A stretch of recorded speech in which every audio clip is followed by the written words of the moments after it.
Christian C1 review covering Las Vegas and the world. Boy, do we have a good one today. Today we welcome back actor Gary Stretch, of course also former boxer, model, filmmaker, and actress Dessy Tenekedjieva. Tomorrow night, October 18th, their film Devil's Play will be seen at the Chelsea Film Festival in New York City. They star alongside actor Mickey Rourke in this great film. The Devil's Play is a fantasy thriller that focuses on some of life's hard lessons.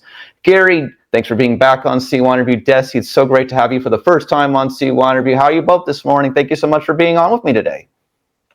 Hey, thank you for inviting us. It's great to see you. And Chris, as always, I love you, and you're the best interviewer I've ever worked with. So it's always a pleasure to get back to talk to you. Gary, I love you, and thank you for bringing the most famous actress in Bulgaria movies today with you. Seriously, like, Dessy is a huge star. So I want to ask you both. I'll start with Gary. Do you think one of the things that makes this film real and authentic is that you focus on the hard truths of life? Gary, I'd love your thoughts first. Yes, it was a challenging. Let me just talk for myself for a second. The role I played was very challenging. Not the nicest person in the world, but the reality is, Chris, these people exist. And, my job as an actor is to portray the truth. And there's many hard lessons to be learned in the film. My character was very, what's the better word to say? I don't know. There was nothing really good about him. But when I approached the role, Dessy wrote and created the film. I thought, she said, I've got a perfect role for you. I thought, you mustn't think very much of me, Dessy. But the reality is, these people do exist. And so when I worked with Shane Meadows on Dead Man's Shoes, there were some challenging parts in that film. And, I was abusing this almost retarded young kid. And I said to Shane, I have a few issues with this, as I did with Dessy in this film. And Shane took me for a walk and he said, Gary, I'm going to give you a little bit of advice. If you're going to be bad, be really bad. And so, I took that into this film. The reality is, the movie's not about me. It's about portraying a character that was written and to deliver what the writer wanted. And so I tried to do that to the best of my ability. Dessy, can you talk about the hard truths and the realities in this movie? And the reality of what it comes down to is that, Hollywood and the world paints this positive picture, but it's not all positive for lots of people in life. Lots of people have really hard choices and life challenges. Tell me about how the film focuses on that. Yeah, so first, for me, it's very important that this movie asks serious questions, I think, and that makes sense because we focus on the eternal drama between good and evil. So, it's, and we have to look into our own soul. And can we be fair when life is so unfair? So it's really important for me, this. It's really a journey between darkness and light. And how to discover the light hidden between the densest fog, it's like not easy. But life is like that. So the darker the night, the brighter the light. So they say that, right? And also when Gary spoke about his character, I don't think he's bad, but there is light in his character as well. Like in life, we have both sides.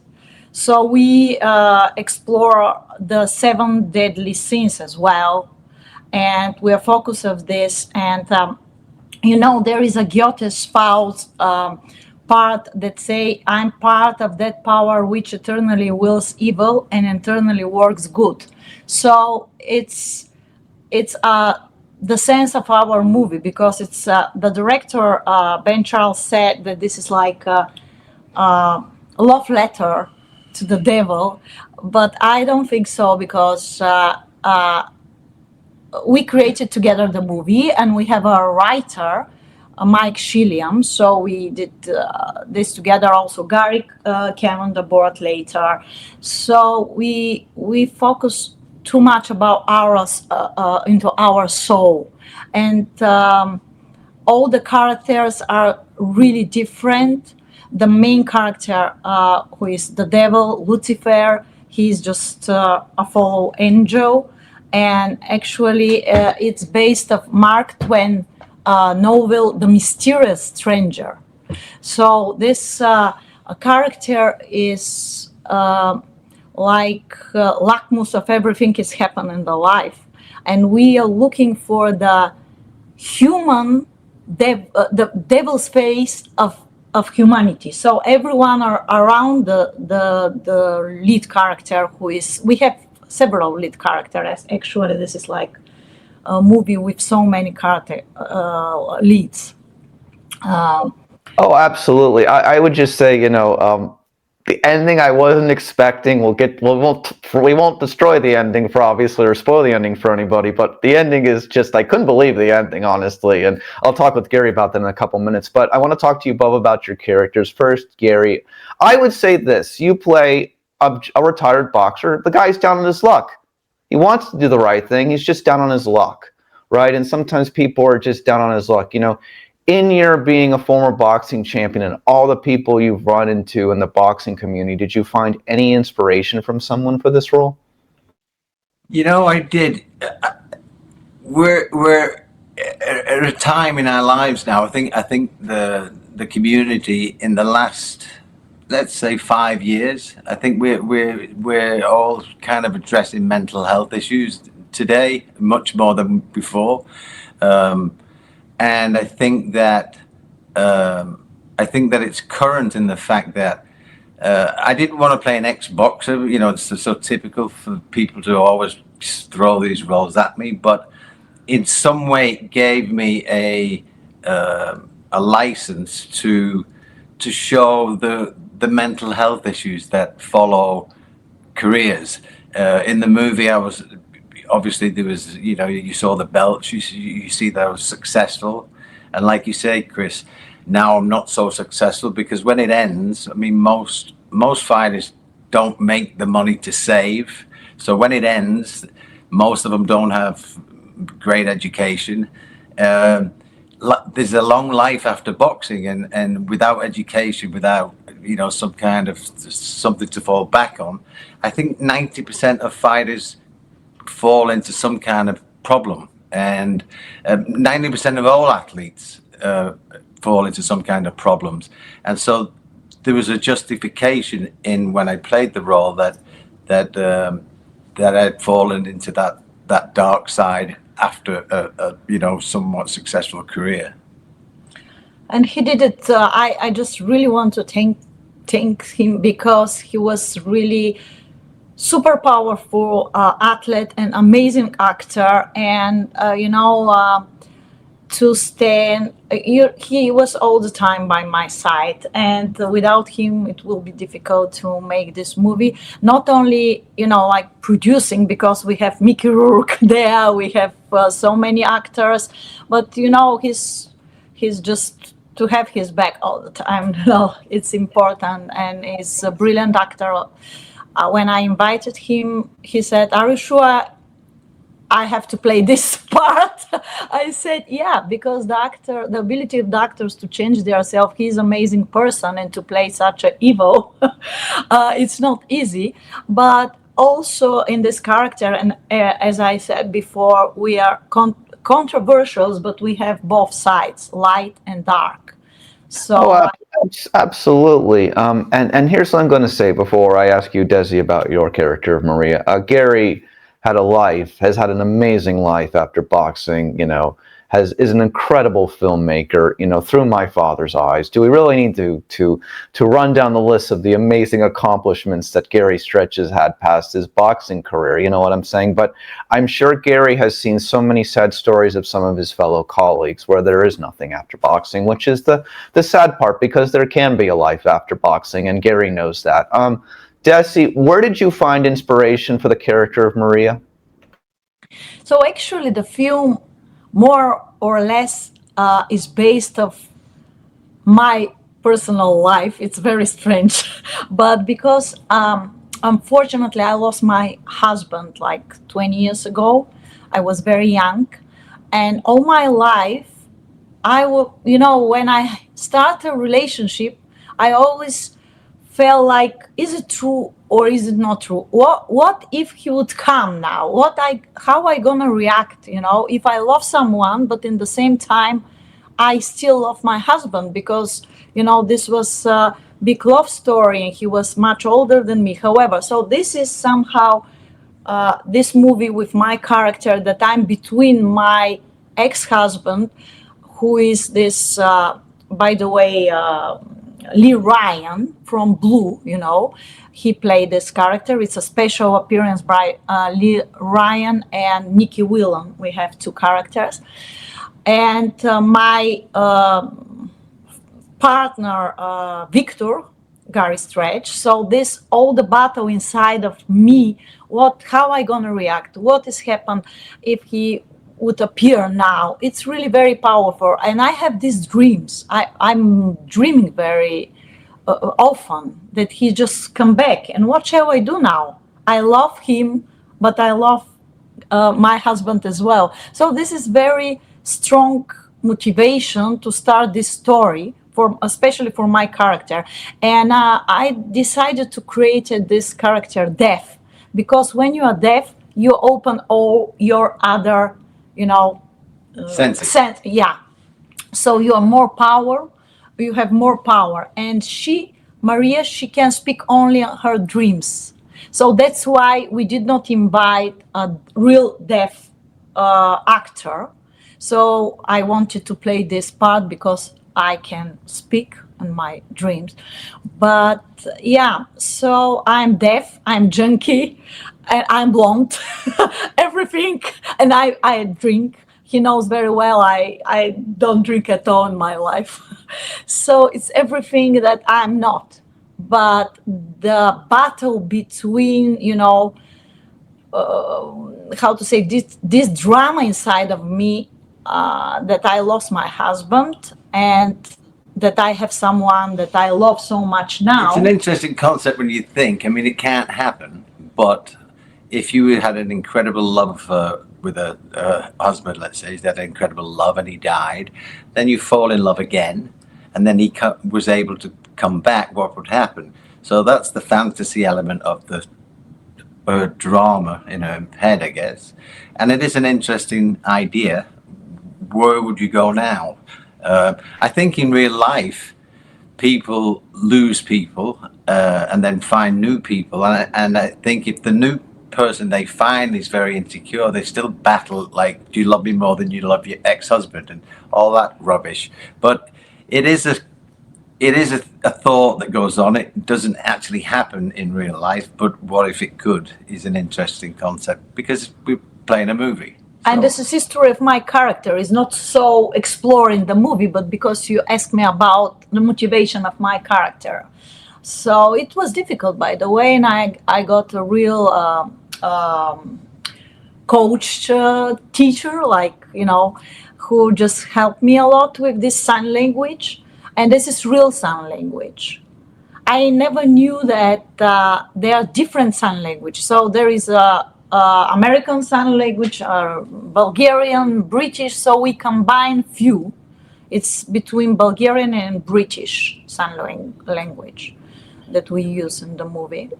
Absolutely. The sign language is an interesting part of the movie. Absolutely. No denying it in those scenes. And I thought that was really cool because that's not something you normally see in a film in general.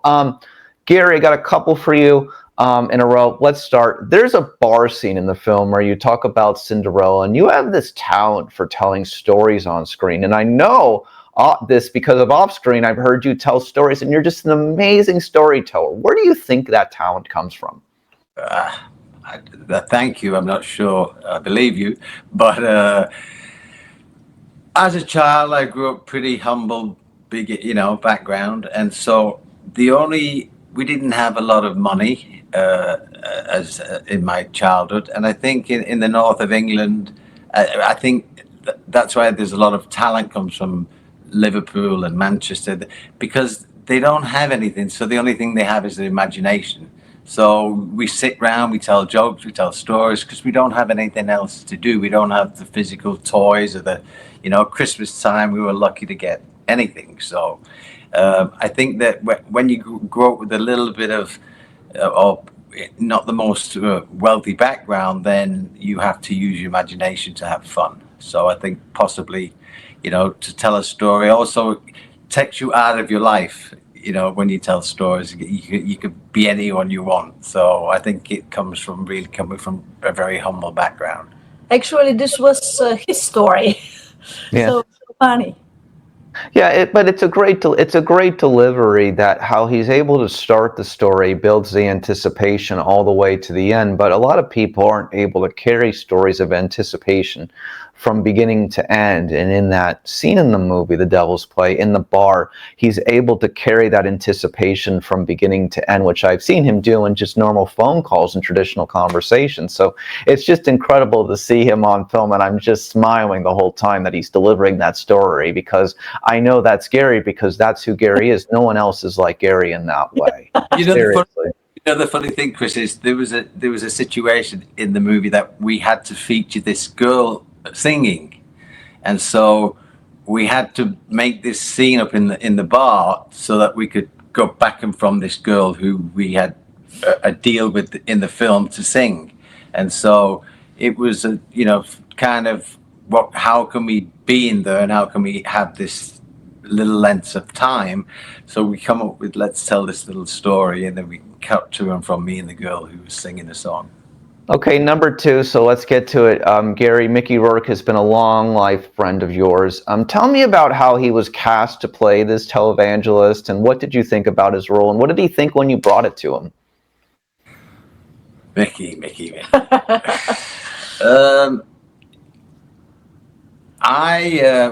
When the role was a great role. Mickey changed it a lot. It's based on true character, right?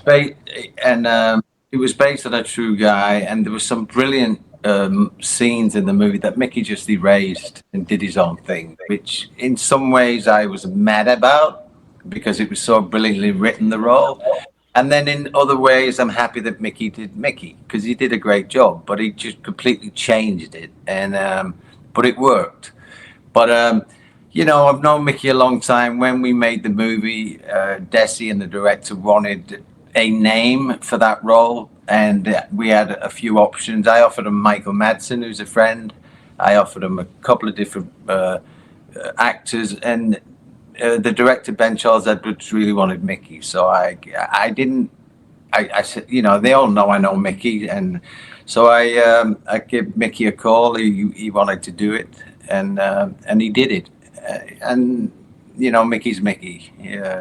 He always brings something different to everything. I think it's the best I've seen Mickey in a while, because he's very real in the film. He had a bit of a meltdown on the set a few times, and it was a challenge. But what I will say is, Mickey has a lot of a bad reputation. He worked really hard. He did his job really well, and the only thing that was not 100% was that he completely changed the role. And so, but we trusted that he's a great actor, and we went with it, and we made it work. So it was great to work with him. I hadn't seen him in a while, so it was good to spend some time with him. And he came in, did his job, and left. Yeah. I think he made a really great job, and very different approach to this character. And this brings very special things to our little movie, because we started like a super micro budget movie, so we ended not like we should.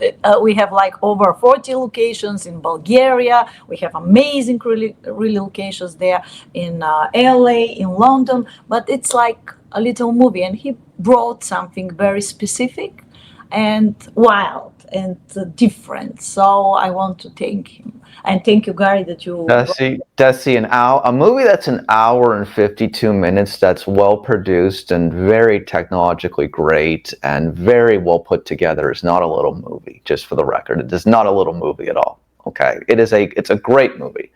You know, it's a phenomenal movie, and I hope everybody, when it comes out to all the different distribution things, they hope they get to see the Devil's Play.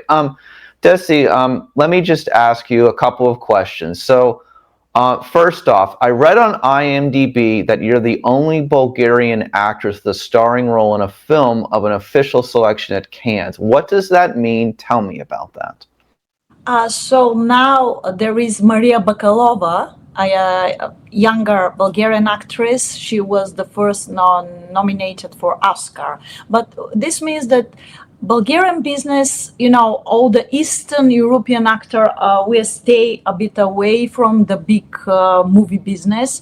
And it's difficult because they always want to cast anyone without accent. And obviously, it's very difficult to speak English without, you know, accent. So I started very young. I was 14 when I started my acting career, but I got a movie like directed by the legendary Italian director Ermanno Olmi. The name of the movie is the Il Mestiere delle Armi, Profession of the Arms. And this was the last big Italian neorealist director. So we got like all the awards it's possible, like 9 David di Donatello, you know, so movie of the year, however. And we got our premiere in the Cannes Film Festival as part of the official selection. And actually, I never knew that I was with my partner, Hristo Živkov. We were the first Bulgarian actors in the official selection in Cannes Film Festival. So this is just simply the question. Then Maria now, after 20 years, Yeah. second. So it's not happen every day. But you're a pioneer in Bulgarian film, so that's pretty incredible. I don't know. No, they are amazing. She's a legend actor. in Bulgaria, trust me. She's really, really one of the big. So then tell me, so this giving you a forum here before we ask a couple more questions about the film. Dessy, what is the state of the Bulgarian film industry? Is this becoming a hotbed of a place that people are filming and then they're releasing their movies to the rest of the world? Like, where are we right now, and where do you think we're going? So we have amazing directors now. The last decades we had before also, but the movie was concentrated mostly in our Eastern European part of the world. And now we have a good directors, and they just show their work around the world. But still we have, this that is really important, that everyone could come and shoot in Bulgaria, and we show our wonderful location. We have wonderful crew. Even Gary said that probably it's the best crew he ever worked with. So we have third generation film crew. Everything is perfect in Bulgaria, like conditions. So I would like to say that everyone who wants, welcome to shoot in Bulgaria, and we can produce really, as you said, this movie looks like at least 6-7 million movie, at least, and it's does not cost so much. It's a beautiful film. It's very well put together. Again, I have no idea what the budget is, but it looks like it's a major feature Hollywood movie, in my opinion.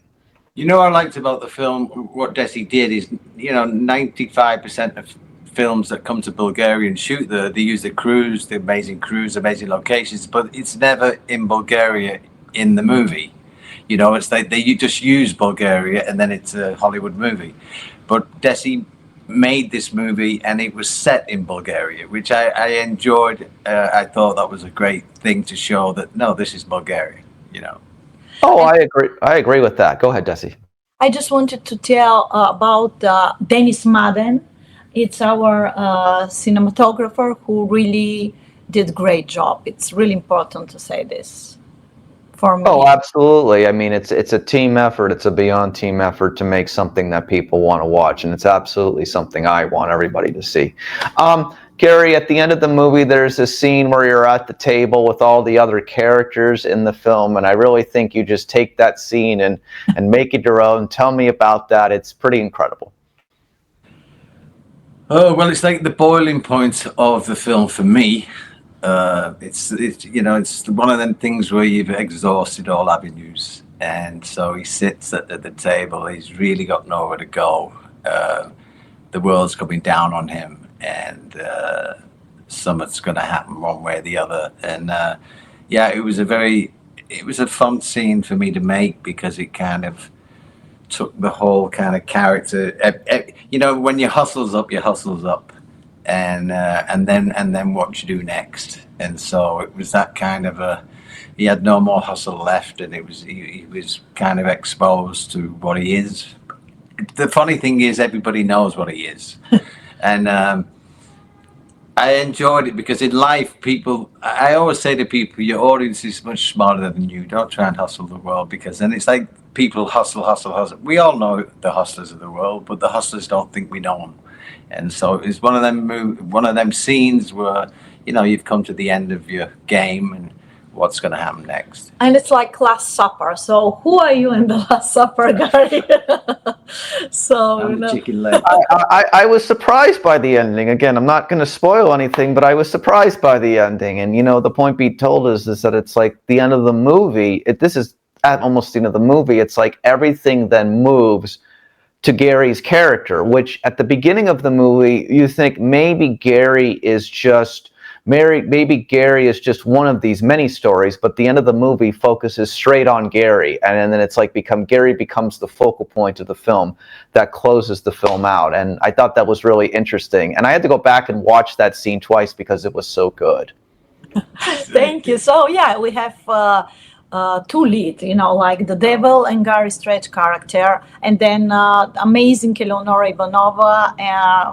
She's our young lead actress, and also Dmitry Nikov, who plays the devil. By the way, I wanted to share with you something, that we have a masterclass in Bulgaria. Gary is now a very important person in Bulgaria, because I have a charity foundation dedicated of the late memory of my husband, Stoyan Kambarev, and Gary is really proud part of it, and we are so happy to welcome him in Bulgaria to work with these young kids, and they all really love him. I never expected that he could be such a good teacher. It's not teaching, just we share our experience, but he's super cool of it.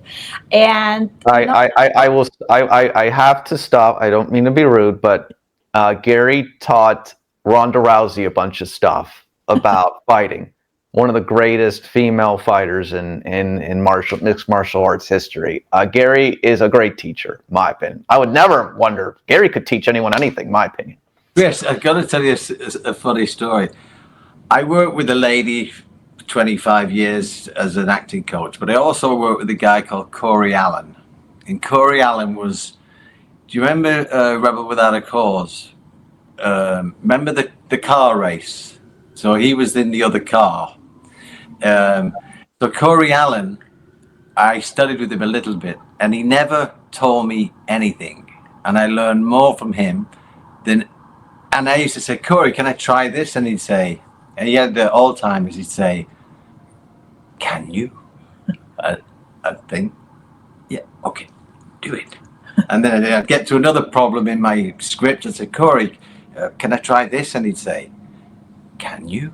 And I'd say, and all he ever used to say was, can you? But he made me go on the journey to find it. He made me find the answers. And it was an incredible way of learning. And so I don't feel like I teach that much. I think I have an ability to get the best out of it's like the sculpture, it's already in the stone. You know, you just got to get rid of the edges. Yeah, but you do a good job of that. And my point be told is you've got so much life history and so many life lessons through so many different avenues and subjects that, you know, you could sit down with somebody and they could share their life story with you. And I think in 5 minutes, even if you didn't understand all of the mechanics, you would be able to tell them a couple of things that would help them wipe away those edges and then find their own solution. That's what I think is beautiful about you, Gary, among other things. God bless you. Thank you, Chris. So Dessy, Gary, in closing, you know, beyond tomorrow's film festival, what are your hopes for the film? Do you have a distributor already? Are we ready to go? Is it going to be released in wide release where people can see it everywhere soon? Tell me about that. Yeah, so thank you. So we have a worldwide distributor, Buffalo 8, and the movie will be released December 19. everywhere. We start with all, the platform or whatever, pay first, then we see where. But we got a theatrical distribution already. We got a premiere in Bulgaria, in Rome, in London, everywhere. And we have a really successful festival run. We're happy with a lot of awards. Really, we did not even expect so many awards, but we are happy to have it. And now we just, cross the fingers that we make good, sales, because it's in the end of the day we need to have money. Dessy won the Best Producer Capri Film Festival in Italy. She sure did. She sure did. You guys had a great time there in Italy. That was very beautiful. I was so happy for Gary. That was just literally right prior to the big boxing panel where he was on with Al Bernstein and Bob Santos and the such, which was so much fun, and have to do more of that in the future. But anyway, so Gary, like, what are your hopes for the film after, when it goes to distribution? Like, what are your hopes? What's ahead for the rest of it? I hope I don't get shot by the audience when they watch the movie. I hope it has some success. I hope it's taken in the right way. I hope it gets the success it deserves, because I have to say this also. It's an incredible achievement by a young lady who created the film. She co-wrote the film. She produced the film. She started the film. It's an amazing achievement that this young lady, Dessy Tenekedjieva, did. And I've never seen anyone work harder. I've never seen anyone do a better job. I'm not being funny. I'm not saying it because Dessy's next to me. She's the best producer I ever worked with. Wow, thank you. It's the truth. And that means giving of herself. There was times in the movie, I'll take credit for a couple of things, but only because she would be on the phone organizing all kinds of stuff, and they'd say, Dessy, you got to get on set, and she'd put the phone down and got to go and start work as an actress, and it's not easy.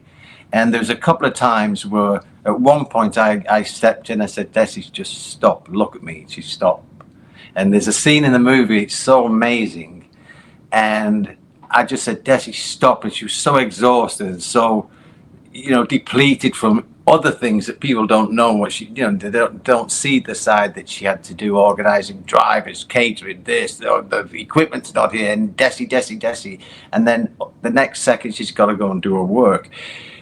I thought she was going to die. I thought she didn't sleep. She was sleeping 4 hours a night if she was lucky. And so I just hope she gets something back for the amount of work that she put in. She put a movie together with you and Mickey Rourke. That's a great story. Here's what I'm going to say. People who really love films and love the art of film and love good acting will seek out this project, because there's not a lot of that anymore, my opinion. So that's why I think it will find an audience, and there are people who love Gary and love Mickey Rourke, and obviously there's a lot of people who love you, Dessy. Bulgarian film royalty with us this morning, ladies and gentlemen, besides a former boxing world champion. Devil's Play is getting a screening tomorrow night at the Chelsea Film Festival, and of course, worldwide distribution on December 19th. Gary Stretch, always great to have you. Dessy Tenekedjieva, thanks for being on C1 Interview today, guys. We really appreciate it. Anything you want to add in closing, Dessy? Yeah, I just want to thank you again, and just to say a few words that this is really a bold, powerful, and really multi-layered thriller, truly extraordinary, unlike anything you've seen before. Very different. So I hope you enjoy it. Thank you both. Chris, I'd just like to say thank you. It's always a pleasure, and again, you're my favorite interview. He said this really to me. And Gary is one of our lifelong C1 Interview favorite people, and just favorite people in life. And I love you very much, Gary, and I hope you always know that. God bless. Thank you.